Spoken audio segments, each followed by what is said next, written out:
Sprout होने के लिए रख दिया था। कोई आ तो नहीं रहा, डर लगता है।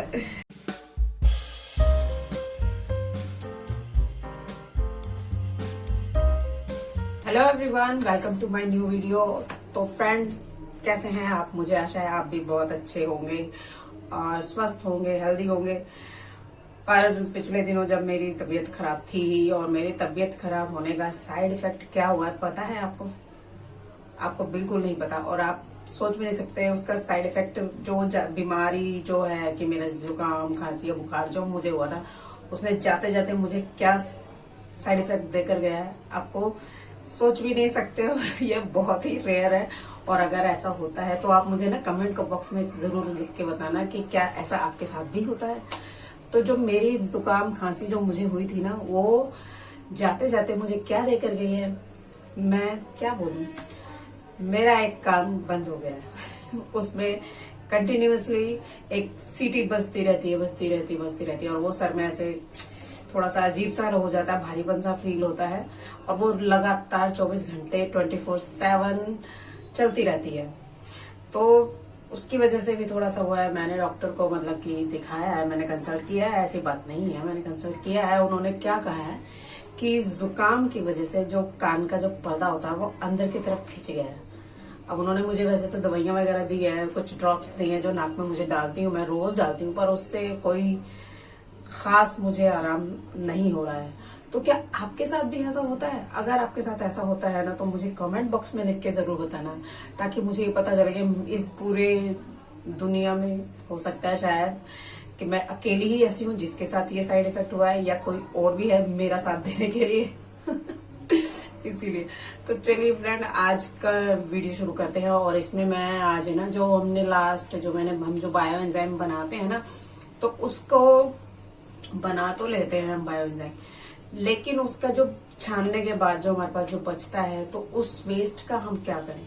तो चलिए हम आज उसी का ही यूज करेंगे कि हम उसे क्या करते हैं, और कुछ सब्जियां भी उगाने की ट्राई करेंगे। ट्राई नहीं, मैं उगाऊंगी, मतलब कि उनके बीज की सीडलिंग करेंगे, है ना। तो चलिए शुरू करते हैं।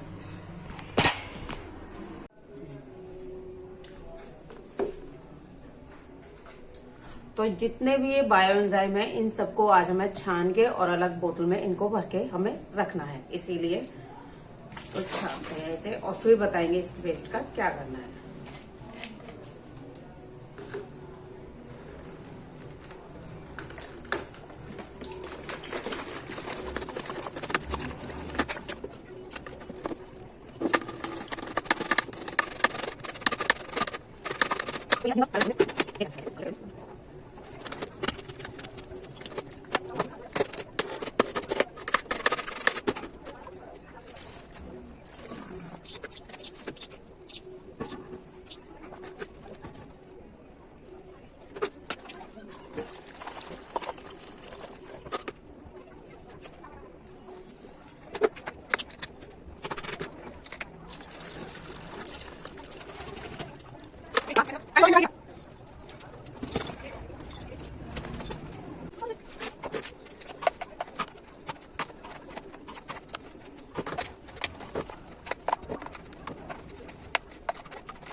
तो लीजिए, तैयार है हमारे सारे बायो एंजाइम।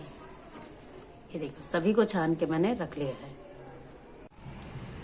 तो मैंने सभी बायो एंजाइम को मैंने छान लिया। अब रह गया सिर्फ एक वो जो हमने लास्ट वीडियो में मैंने बनाया था ना, सब्जियों का एक बेसन वगैरह डाल के, अब सिर्फ उसे छानना है ताकि उसका भी जो वेस्ट निकले वो मैं इसके साथ मिक्स करके कुछ यूज़ कर पाए। तो ये रहा वो जो हमने बाल्टी में लास्ट वीडियो में आपने देखा ही होगा जो मैंने बनाया था। तो अब चलिए इसे भी छान लेते हैं।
तो फ्रेंड्स, बायो एंजाइम का जो वेस्ट होता है उसको हम कैसे यूज कर सकते हैं, दोबारा से फिर से खाद बनाकर हम यूज कर सकते हैं। क्योंकि वो एक तरह से वो हो जाते हैं ना, जैसे उसमें गैसेस बहुत बनती है और बहुत ज्यादा वो एल्कलाइन बहुत ज्यादा हो जाता है। इसीलिए ना हम उसको डायरेक्ट मिट्टी में भी अगर डाल देंगे तो फिर वो पता है कि उस मिट्टी को बहुत ज्यादा एल्कलाइन बना देगा। तो इसीलिए इससे अच्छा है कि हमें उसमें खाद बनाने वाले जिसमें पॉलीबैग में मैं बनाती हूँ, आटे की थैली में जिसमें मैं बनाती हूँ, उसमें हम उसे खाद बनने के लिए ही छोड़ दें। ये सबसे बेस्ट तरीका है बायो एंजाइम के वेस्ट को यूज करने का। और मैं इजी से इजी तरीका ढूंढती रहती हूँ खाद बनाने का, कंपोस्टिंग करने का। तो मेरी जो लास्ट वीडियो है जो मैंने बनाई है कंपोस्टिंग की, उसमें मैंने मतलब कि पॉलीथीन में ही बनाया है। लेकिन पहले मैं इकट्ठा कर लेती थी, मतलब कि जो भी है थैलियों में मैं सब्जियां वगैरह के जो वेस्ट होते हैं मैं उन्हें इकट्ठा कर लेती थी। तो फिर वही है कि एक ही दिन में मैं इतनी सारी सब्जियां तो इकट्ठी नहीं कर पाऊंगी। तो इसी वजह से ना उसको 2-3 दिन लग ही जाते थे उसमें। तो फिर उसमें थोड़ा सा रखे रहने से थोड़ा स्मेल सी आने लग जाती थी। तो फिर मैंने एक और तरीका ढूंढा जो मैंने सेकंड वीडियो में बताया कि मैंने मतलब कि मिट्टी से ही मतलब कि लेयर वाइज लेयर ना करके मैं मिट्टी को ही मतलब कि सब्जी के अंदर मिक्स करके फटाफट सीमेंट करना शुरू कर दिया। पर तब भी मुझे मतलब कि इकट्ठा करना पड़ता था सब्जियों को, मतलब कि थैलियों में जिसका वेस्ट इकट्ठा करना पड़ता था। फिर मैंने एक और थोड़ा इजी और करने की कोशिश की, तो जिससे मैंने पॉलीथीन में ही बना रही हूँ। तीनों जो तरीके हैं उन सब में मैं बना पॉलीथीन में रही हूँ, बस थोड़ा सा मामूली सा चेंज ही मैंने किया उसमें कि भाई अब मैं मतलब कि पहले मतलब कि उसमें वो बिछा देती हूँ, अंडे के जो ट्रे होती है उसको छोटे छोटे टुकड़े करके वो बिछा देना, फिर सब्जियों का वेस्ट डाल देना, फिर मिट्टी डाल देना। ऐसे लेयर वाइज लेयर ही मैं कर रही हूँ। और उसे फिर ऊपर से रैप मतलब कि रोल करके और उसे मतलब कि चिटकनियां वगैरह जो हम कपड़े सुखाने में यूज करते हैं उससे बंद कर देती हूँ। तो उससे ये होता है कि मक्खियां नहीं लगती हैं, तो उसे मतलब कि इसमें गंदगी या बदबू ऐसे मतलब कि सड़ने की वो नहीं रहती है, डर नहीं रहता कि वो कीड़े पड़ेंगे उसमें, इस वजह से। तो उसको मैं ऐसे बंद कर देती हूँ।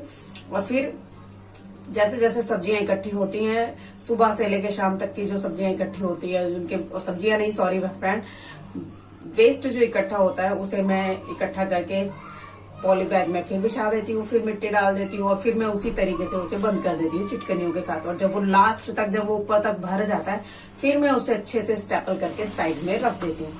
तो इससे कम से कम मेरा एक फायदा तो हो गया है कि मान साहब गुस्सा नहीं करते हैं अब, क्योंकि उन्हें वो थैलियां इधर उधर पड़ी रहती थी वेस्ट की भरी हुई, तो वो गुस्सा करते थे। तो कम से कम इस चीज का मुझे थोड़ा फायदा हो गया। और आज उसी तरीके से मैं यूज करके मतलब कि वो जो अपना है बायो एंजाइम का वेस्ट है मैंने उसे यूज किया। हालांकि अभी भी मेरे हाथों में बायो एंजाइम की थोड़ी सी अजीब सी स्मेल आ रही है, मैं 2 बार धो चुकी हूँ। तो इसी हिसाब से आप आइडिया लगा सकते हैं वो कितना स्ट्रांग बना है। तो इसीलिए हम कभी भी अगर हम इसे यूज करते हैं तो उसे पानी में डाइल्यूट करके ही यूज करना चाहिए। अब देखती हूँ मेरे हाथों की स्मेल कितने देर में कब निकलेगी, कितने दिन में निकलेगी। वैसे तो 1-2 बार बर्तन धो लेंगे तो निकल ही जाएगी।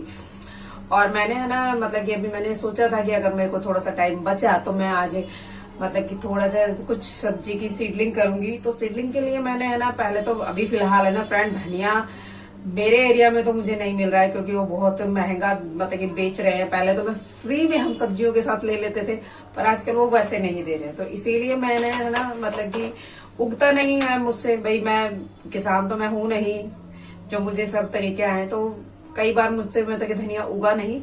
तो इस बार मैंने तरीका ढूंढा है। ये देखिए मैंने है ना इसमें उसको स्प्राउट होने के लिए रख दिया था। कोई आ तो नहीं रहा, डर लगता है। ये देखो फ्रेंड, इसमें ना ये स्प्राउट हो गए हैं। धनिये के जो बीज होते हैं ना उसे मैंने स्प्राउट कर लिया। और मैंने ना यूट्यूब पर ही देखा था पानी में उगाने का जो तरीका था उस तरीके से।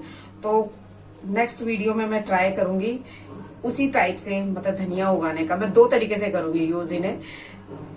आधे मैं जो ये स्प्राउटेड जो धनिया है उसे मैं आधे में पानी में यूज करूंगी ताकि उसमें कैसे उगते हैं, और मिट्टी में भी मैं यूज करूंगी इसे।